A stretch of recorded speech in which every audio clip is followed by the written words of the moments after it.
পাপা good morning. Good morning. আজকে আমার পাপার একটা বিশেষ দিন। আজ আমার পাপার প্রথম মুখে ভাত, প্রথম আজ ভাত খাবে। যদিও কোনো ঘটা করে হয় না আমাদের অন্নপ্রাশন, একদম ঘরোয়াই হবে। এখন বাজে সকাল 7:30। ওর ঘুম ভেঙে গিয়েছে, ঘুম ভেঙেই তো ব্ল্যাঙ্কেট নিয়ে খেলছে দেখছো। এর মধ্যেই ওর পাপা চলে এলো, এসে লাইট জ্বালিয়ে দিয়েছে। এবার আমি ওকে একটু কোলে নিয়ে আদর টাদর করলাম, কারণ ওকে আদর না করে তো আমার দিন শুরুই হবে না। ছোটোখাটো ব্লগ ভিডিওটা তোমাদের সাথে শেয়ার করি, তো ভাবলাম আজকের এই বিশেষ দিনের ভিডিওটাও আমি তোমাদের সাথে শেয়ার করি। আজকে আমার বেটুর প্রথম মুখে ভাত।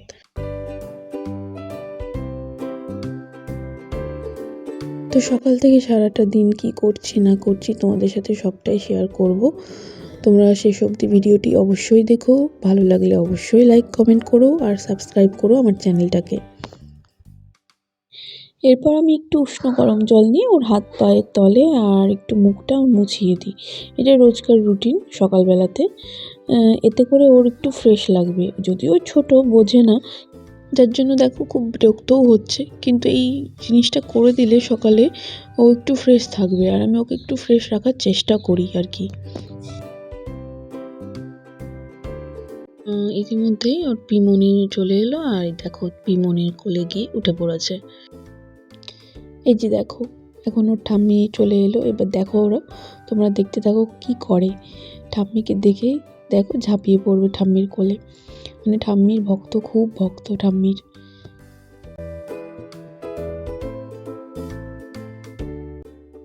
এরপরে ঠাম্মির সাথে গল্প হচ্ছে, ঠাম্মির আদর খাচ্ছে। মানে এগুলো ওর সকালবেলা রুটিন। সকালবেলা উঠে এগুলো ওর চাই, না হলে হবে না। তো ঠাম্মির সাথে তো খেলা গল্প সব হয়ে গেল, এবার আমার কাছে চলে এলো।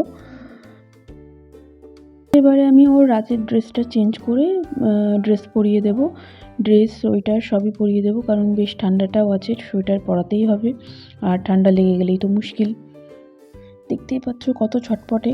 ওর ড্রেস চেঞ্জ করা, পরানো এক প্রকার যুদ্ধই চলে আমার সাথে। সহজে তো পরাতেই দেয় না। যাই হোক, কোনো রকম তো পরিয়ে দিলাম। দিয়ে হাতে পায়ের তলে একটু তেল মালিশ করে দেব। এই তেলটা আমি সর্ষের তেলের মধ্যে কালো জিরা রসুন দিয়ে ফুটিয়ে ঠান্ডা করে রেখে দিয়েছি, এটাই আমি মালিশ করি। দিয়ে হালকা পাতলা একটু ব্যায়াম করিয়ে দিলাম ওকে। এটা সকালবেলার রুটিন, ওর করতেই হবে। সাজিয়ে গুছিয়ে রেডি করে দিলাম। দেখো আমরা একদম রেডি। দিয়ে আবার ও ঠাম্মির কাছে চলে গেল, সবার কোলে কোলে ঘুরলো, ঘুরে ঘুরে আবার ঠাম্মির কাছে চলে এলো। এবার ঠাম্মির সাথে একটু খেলতে খেলতে ওর একটু ঘুমও আসছে। মানে ও 7:30টায় উঠেছিল। এদিকে রেডি করে বেরোতে ওর 8টা বেজেই গিয়েছে। দিয়ে ও 9টা 9:30টার মধ্যে আবার ঘুমিয়ে গিয়েছে। ও তো ঘুমিয়ে পড়েছে। এই ফাঁকে আমি ঝটপট করে ফ্রেশ হয়ে চলে এলাম, আর এখন চা আর ব্রেকফাস্ট খেয়ে আমি এই কেকের ডেকোরেশন করতে বসবো। কেকের বেসটা দেখো কত সফট হয়েছে। আগের দিনই রাত্রে ওর পিমনি বানিয়ে রেখেছিল বেসটা। এখন আমি ওর ডেকোরেশন করছি। এই কেকটা কিন্তু ওর মুখে ভাতের জন্যই বানানো হচ্ছে। তো কেকের ডেকোরেশন করতে করতে ইতিমধ্যেই কান্নার আওয়াজ দেখি উঠে পড়েছেন। দেখতেই পাচ্ছ ওর পাপা নিয়ে ঘুরে বেড়াচ্ছে। ডেকোরেশন তো আধা আধুরা ছেড়ে চলে এলাম। এখন ওর খিদে পেয়ে গেছে যেহেতু, তো ওকে খাইয়ে এখন বাবুর তেল মালিশ করা হবে গোটা বডিতে। তো এখন তেল মালিশ করে এরপর ওকে স্নান করানো হবে।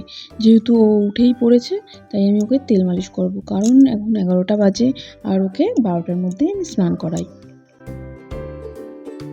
তেল মাখানো হয়ে গেছে, কিছুক্ষণ একটু রোদে দাঁড়ায়, তারপর ওকে স্নান করাবো। আর ওদিকে কেকের ডেকোরেশনটা তো অর্ধেক পরেই রয়েছে, ওটা পরে করব। আর তোমাদের সাথে কেকের ডেকোরেশনের ভিডিওটা অবশ্যই শেয়ার করব পরে। উষ্ণ গরম জল করে ওটা দিয়ে ওকে স্নান করিয়ে দিলাম। ওর পিমনি ওর মাথা মুছে দিচ্ছে। দিয়ে ও এখন এই নতুন ড্রেসটা পরবে, ওর জন্য নেওয়া হয়েছে স্পেশালি। এই যে এই পাঞ্জাবি আর পাজামার সেটটা ওর জন্য নেওয়া হয়েছে। সুন্দর না ড্রেসটা? এই যে আবার সেই ড্রেস পরানোর যুদ্ধ চলছে। পাপা আর ঠাম্মি মিলে সেই যুদ্ধ করছে।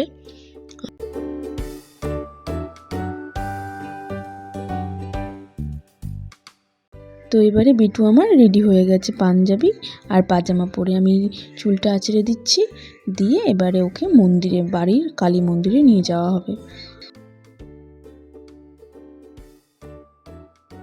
এই যে এখন পাপার কোলে চেপে বাবু যাচ্ছেন মন্দিরে।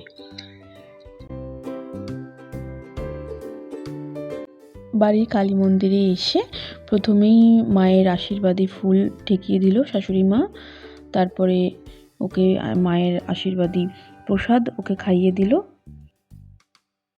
ও এতক্ষণ কিন্তু পাপার কোলে বসে আছে চুপচাপ, ও খালি দেখছে ওর ঠাম্মি ওকে ফুল ঠেকিয়ে দিচ্ছে, ওকে প্রসাদ খাইয়ে দিচ্ছে, ও চুপচাপ বসেছিল।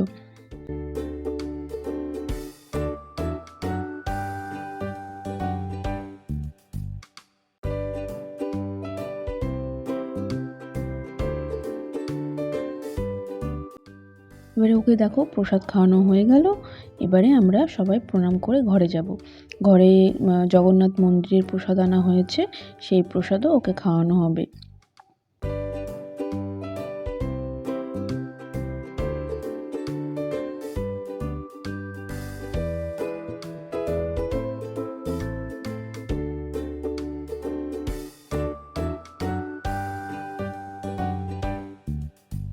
টেবিলটা একটু সুন্দর করে গোলাপের পাপড়ি দিয়ে ডেকোরেশন করে নিলাম। আর এদিকে দেখো প্রসাদ এই যে এখানে রাখা আছে, আর এই নতুন থালাতে আজকে ও প্রসাদ খাবে।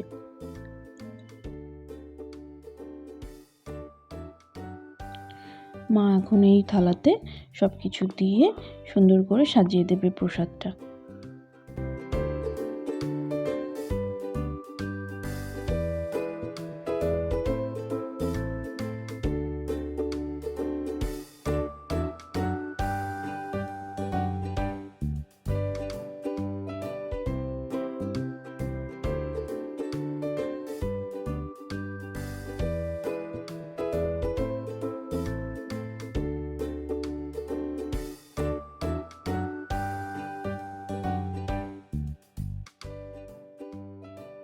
তো প্রথমে এখানে বাবাই প্রসাদ খাওয়াবে ওকে, তাই বসে পড়েছে এবং সব কিছু একটু একটু করে নিয়ে মেখে নিচ্ছে।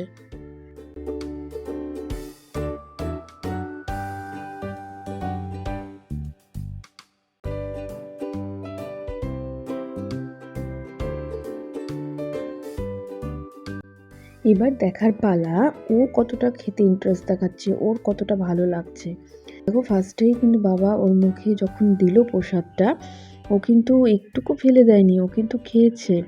আর যতবার দিয়েছে ততবার ও খেয়েছে। ও কিন্তু ব্যাপারগুলোকে খুব এনজয় করছিল।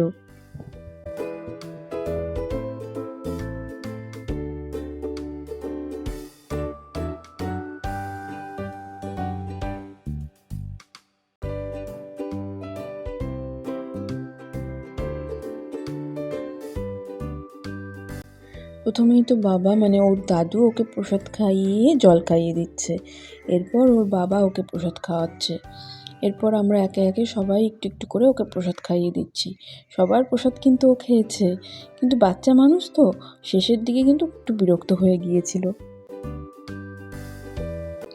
প্রথমেই যেমনটা বলেছি আর কি, আমাদের অন্নপ্রাশন ঘটা করে করার নিয়ম নেই, ঘটা করে হয় না। তাই বিটুর প্রথম মুখে ভাতের অনুষ্ঠানটা একদমই ঘরোয়াভাবেই হয়েছে, দেখতে পাচ্ছ। যেহেতু বেটু আমার প্রথম আজ ভাত খাবে, ওর আজ প্রথম মুখে প্রসাদ, তাই এই স্পেশাল দিনটি তোমাদের সাথে শেয়ার করতে খুব ইচ্ছে হলো, তাই শেয়ার করলাম। যদি ভালো লাগে অবশ্যই কিন্তু জানিও। একে একে প্রসাদ খাওয়ানোর পর্ব চলছে। প্রসাদ খাওয়ানো হয়ে গেলে কিন্তু এরপর কেক কাটা হবে, যেটা আমি আধা আধুরা ছেড়ে রেখেছিলাম সেই কেকটা। আমি যখন মন্দির থেকে এলাম তার ফাঁকেই আমি ডেকোরেশনটা করে নিয়েছি, তারপরেই ও প্রসাদ খেতে বসেছে।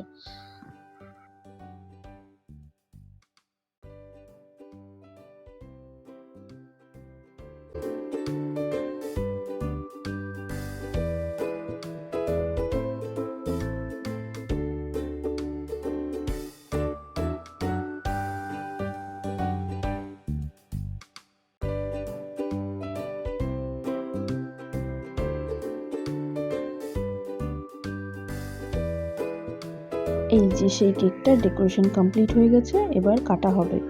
তো বাবাই কাটছে কেকটা, বেটু তো আমার ছোট, ও তো কাটতে পারবে না, তাই বাবাই কেকটা কেটে ওর মুখে একটুখানি ছুঁয়ে দিবে। যত সময় যাচ্ছে ও কিন্তু বিরক্ত হয়ে যাচ্ছে, এদিকে ওর খিদেও পেয়ে গেছে। যে ভাতটুকু মানে প্রসাদটুকু ওর মুখে ছোঁয়ানো হচ্ছে ওটা তো আর পেট ভরবে না। যাই হোক, কেক কাটার পর ওকে খাইয়ে দিলাম। এরপরে দেখো ও এখন একটুখানি খেলছে, এবার ওর মুখে হাসি ফুটেছে। কিছুক্ষণ খেলার পর ও ক্লান্ত হয়ে গিয়েছিল এবং ওর ঘুমেরও সময় হয়ে গিয়েছিল, তাই ওকে ঘুম পাড়িয়ে দিলাম। এরপর আমরাও খাওয়া দাওয়া করে রেস্ট নেব। আজকের মতন তবে এখানেই শেষ করছি। আবার নতুন কোনো ভিডিও নিয়ে আবার কোনো একদিন হাজির হয়ে যাব।